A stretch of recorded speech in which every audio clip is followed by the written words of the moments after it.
அனைவருக்கும் வணக்கம். இன்றைய பதிவில் எதை பற்றி பார்க்க போகிறோம் அப்படின்னு தெரிஞ்சுக்கிறதுக்கு முன்னாடி இப்போ தான் நம்ம சேனலை முதன்முறையாக பார்க்குறீங்க அப்படின்னா மறக்காமல் சப்ஸ்கிரைப் பண்ணிக்கோங்க. கூடவே பெல் பட்டனையும் கிளிக் பண்ணி ஆளுங்கிற ஆப்ஷனை செலக்ட் பண்ணிக்கோங்க. அப்போ தான் நான் போடுற வீடியோ எல்லாம் மிஸ் ஆகாமல் நோட்டிஃபிகேஷனில் வரும். இன்றைக்கி பார்த்திங்கன்னா மார்ச் மாதத்தின் முதல் தேதிங்க, வெள்ளிக்கிழமை நாளாகவும் இருக்குது. இன்று நமக்கு சஷ்டி திதியும் உண்டு. இந்த நாளில் முருகனுக்குரிய ஒரு எளிமையான மந்திரத்தை நான் சொல்லி கொடுத்துருந்தேன். அதை சொல்லி பலனடையாதவர்கள் அப்படின்னு ஒருத்தங்க இல்லவே இல்லை. ஏன்னா நம்ம வாழ்க்கையில் எப்படிப்பட்ட இக்கட்டான சூழ்நிலை வந்தாலும் அந்த மந்திரத்தை ஒரு முறை உச்சரித்தோம் அப்படின்னாவே ஏதாவது ஒரு ரூபத்தில் முருகப்பெருமானே நேரில் வந்து நம்முடைய பிரச்சனைகளை தீர்த்து வைப்பாங்கன்னு சொல்லுவாங்க. அந்த அளவுக்கு சக்தி வாய்ந்த மந்திரத்தை அந்த வீடியோவில் வந்து சொல்லியிருந்தேன். இது வரைக்கும் பார்க்காம இருந்தீங்கன்னா பார்த்து அதன்படி வந்து சொல்லுங்கள். மேலும் மதியம் ஒரு வீடியோ வந்து போட்டிருந்தேங்க. அதாவது இன்று சிறப்பான நாளாக இருக்குது இல்லையா, அதனால் பூஜைகள் இல்லாத வழிபாடுகள் இல்லாத ஒரு ஏஞ்சல் நம்பரை நம்ம கையில் வந்து வரைவதன் மூலமாகவே நமக்கு மாதம் முழுவதும் பணவரவில் நல்ல மாற்றங்கள் உண்டாகும், பணம் வந்துக்கிட்டே இருக்கும் அப்படிங்கிறத குறித்து வந்து வீடியோ வந்து போட்டிருந்தேன். அதுக்கு எந்த ஒரு வழிபாடும் பூஜையும் இல்லை அப்படிங்கிறதுனால எந்த ஒரு ரூல்ஸையும் நீங்கள் ஃபாலோ பண்ண தேவையில்லை. ஆண்கள் பெண்கள் யாருக்கெல்லாம் வந்து கையில் தாராளமாக பணம் பெருக்கணும்னு நினைக்கிறாங்களோ அவங்கெல்லாம் இந்த மெத்தடை செஞ்சு பலனடையலாம். இன்று இரவு 12 மணிக்குள்ளே எப்போ செஞ்சாலும் நல்ல பலன் வந்து கிடைக்கும். இந்த வீடியோக்களெல்லாம் பார்க்காம இருந்தீங்க அப்படின்னா டைம் கிடைக்கும்போது பார்த்து அதன்படி வந்து செய்யுங்க. சரி, இந்த பதிவு எதை பற்றி அப்படின்னு பார்த்தீங்கன்னா, இன்றைக்கி நிறைஞ்ச வெள்ளிக்கிழமையாக இருக்கு இல்லையா, அதுவும் மாதத்தின் முதல் நாளே வெள்ளிக்கிழமையாக வர்றது ரொம்ப ரொம்ப சிறப்பு இல்லையா. இன்றைக்கி வாங்க வேண்டிய முக்கியமான 3 பொருட்கள் குறித்து ஏற்கனவே நேற்றே ஒரு வீடியோ வந்து போட்டுட்டேன். அதை நீங்கள் வாங்கியிருப்பீங்கன்னு நான் நினைக்கிறேன். இல்லைனாலும் இந்த மெத்தடை வந்துட்டு ஃபாலோ பண்ணுங்கள். நிச்சயமாக உங்கள் கையில் எப்போவுமே பணம் தாராளமாக வந்து பொருளும். சரி, இதுக்கு தேவையான பொருள் என்ன அப்படின்னு பார்த்தீங்கன்னா, வழக்கம் போல் கல்லுப்பு தாங்க இந்த பரிகாரத்துக்கு நம்ம பயன்படுத்த போகிறோம். அது என்ன வழக்கம் போலன்னு சொல்கிறேன் அப்படின்னு நினைக்கிறீங்களா? நம்முடைய சேனலை ரெகுலராக பார்க்குறவங்களுக்கு வந்து இதனுடைய அர்த்தம் வந்து தெரியும். ஏன்னா வெள்ளிக்கிழமை அப்படிங்கிறதே மகாலட்சுமி தாயாருக்கு உகந்த நாளாக கருதப்படுது. அப்பேற்பட்ட மகாலட்சுமி தாயாரின் பிறந்த வீட்டு சீதனமான கல்லுப்பு கொண்டு வெள்ளிக்கிழமை ஒரு பரிகாரம் செஞ்சோம் அப்படின்னாவே கை மேல பலன் கிடைக்கும். டக்குன்னு நம்மளுடைய விருப்பங்கள் வந்து நிறைவேறும். நம்ம சேனலை ரெகுலராக பார்க்குறவங்களுக்கு இந்த விஷயம் வந்து தெரியும். ஏன்னா எப்போவுமே வெள்ளிக்கிழமை நாளில் கல்லுப்பு கொண்டு ஒரு பரிகார முறை வந்து நான் சொல்லிடுவேன். அதனால தான் நான் வழக்கம் போல் அப்படிங்கிற வார்த்தையை வந்து சொல்லியிருந்தேன். சரி, இந்த கல்லுப்பு பார்த்திங்கன்னா நம்ம புதுசாக கடையில் வாங்கிட்டு வந்து பயன்படுத்துறதுங்கிறது ரொம்ப ரொம்ப நல்லது. ஏன்னா நிறைய பேர்த்து வீடுகளில் அசைவம் எல்லாம் செய்வாங்க இல்லையா, அந்த சமயத்தில் அந்த கல்லுப்பையும் அவங்க வந்து தொட்டு பயன்படுத்துகிற மாதிரி இருக்கும். அதனால தான் வந்து சமையலுக்கு பயன்படுத்துறது வேணாம், புதுசாக எடுத்துக்கோங்கன்னு சொன்னேன். இன்றைக்கி வெள்ளிக்கிழமை நாளுங்கிறதுனால கண்டிப்பாக வந்து எல்லாருமே கல்லுப்பு வந்து புதுசாக வாங்கியிருப்பீங்க. அதிலிருந்து கூட நீங்கள் எடுத்துக்கலாம். இல்லைன்னா தனியாக இந்த மாதிரி பூஜை பரிகாரங்களுக்குன்னு கல்லுப்பு பூஜை அறையில் வாங்கி வைக்கும் பழக்கம் இருந்துச்சு அப்படின்னா அந்த கல்லுப்பு பேக்கெட்லேருந்து கூட நீங்கள் உப்பு வந்து எடுத்துக்கலாம். இல்லைன்னா வேறு ஏதேனும் பிரிக்காத பேக்கெட் வச்சுருந்தீங்கன்னா கூட அதை வந்து நீங்கள் எடுத்துக்கோங்க. எதுக்கு இவ்வளவு முறை இதுக்கு நான் சொல்கிறேன் அப்படின்னு பார்த்தீங்கன்னா, கண்டிப்பாக வந்து எச்சில் படாத ஒரு நல்ல கல்லுப்பு தான் தேவைப்படுது. அதனால தான் புதுசாக எடுத்துக்க சொல்கிறேன்.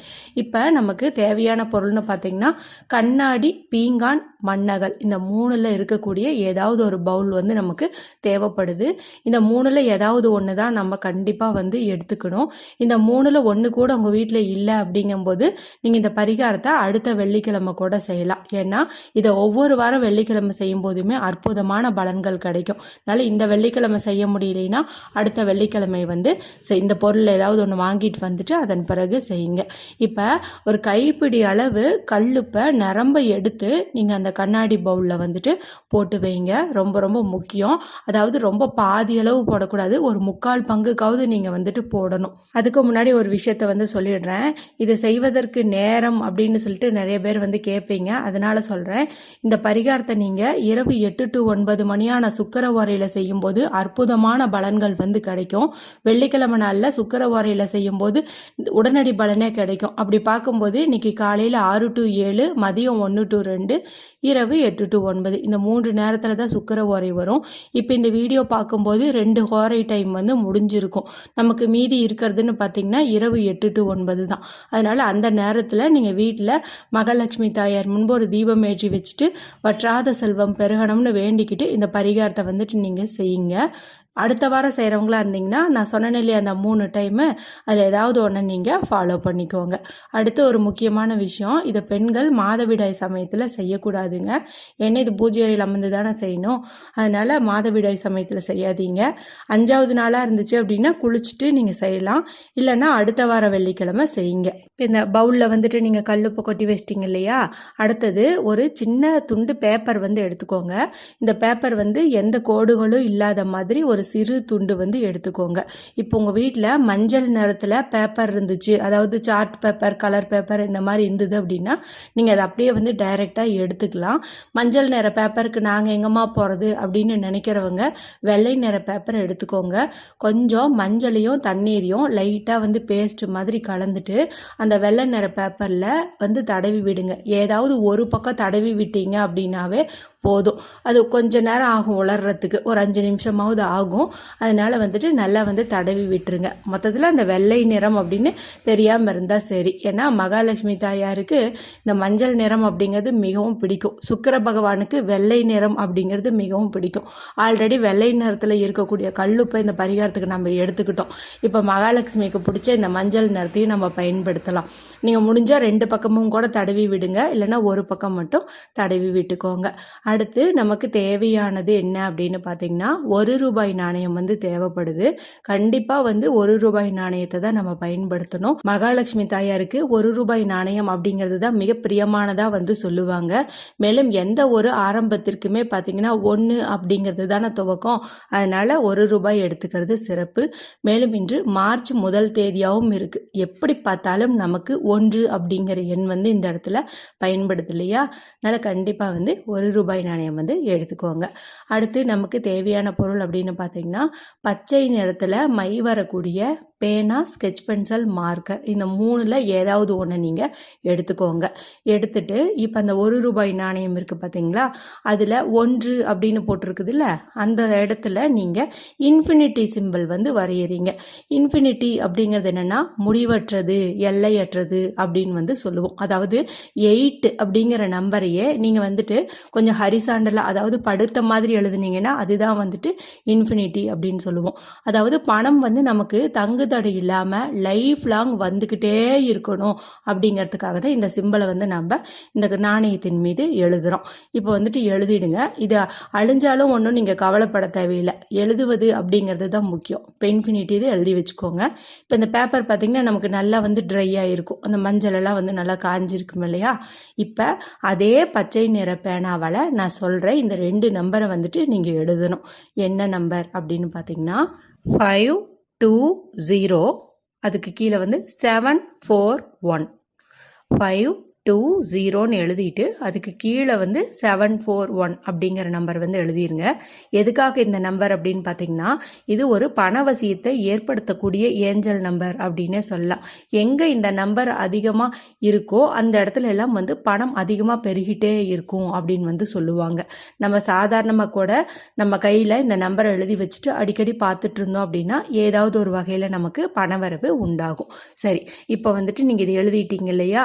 அதன் பிறகு நீங்கள் என்ன பண்ணுறீங்க அப்படின்னா, அந்த 1 ரூபாய் நாணயம் இருக்குதுல்ல, அந்த நாணயத்தை இந்த பேப்பருக்குள்ளே வச்சுட்டு உங்களுடைய இடது கையில் வச்சுக்கோங்க. வலது கை கொண்டு மூடிக்கிட்டு அன்னை மகாலட்சுமி தாயாரையும் சுக்கிர பகவானையும் மனதார வந்து பிரார்த்தனை பண்ணிக்கோங்க.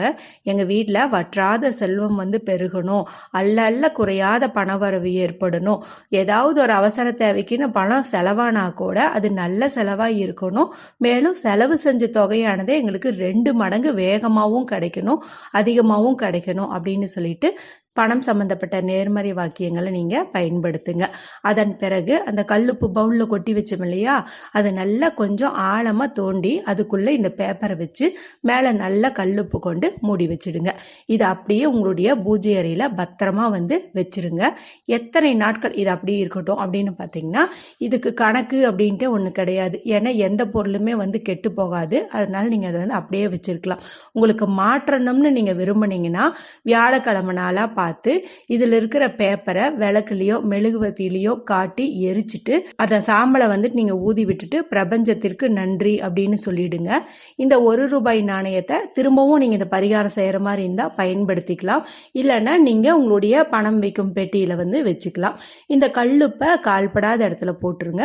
இல்லைன்னா தண்ணீரில் கரைச்சி எங்கேயாவது கால்படாத இடத்துல ஊற்றிடுங்க. இல்லைன்னா சிங்கில் கூட நீங்கள் ஊற்றிடலாம். தொடர்ந்து பயின்ற மாதிரி இருந்துச்சு அப்படின்னா மறுபடியும் இதே போல் ஒரு வெள்ளிக்கிழமை நாளில் இதே ₹1 நாணயத்தை பயன்படுத்தி இதே மெத்தடை பயன்படுத்தி நீங்கள் செய்யுங்க. இப்படி செய்வதன் மூலமாக நிச்சயமாக உங்கள் வாழ்க்கையில் நல்ல ஒரு பணவரவு ஏற்படும். கண்கூடாக வந்து பார்ப்பீங்க. நிறைய பேர் இதை செஞ்சு பலன் அடைஞ்சிருக்காங்க. நல்ல நம்பிக்கையோடு செய்யுங்க, நல்ல பலன் கிடைக்கும். இந்த வீடியோ உங்களுக்கு பிடிச்சிருந்ததுன்னா மற்றவங்களோட பகிர்ந்துக்கோங்க, லைக் பண்ணுங்கள், கமெண்ட் பண்ணுங்கள். மற்றும் ஒரு பயனுள்ள பதிவில் உங்களை சந்திக்கிறேன். நன்றி, வணக்கம்.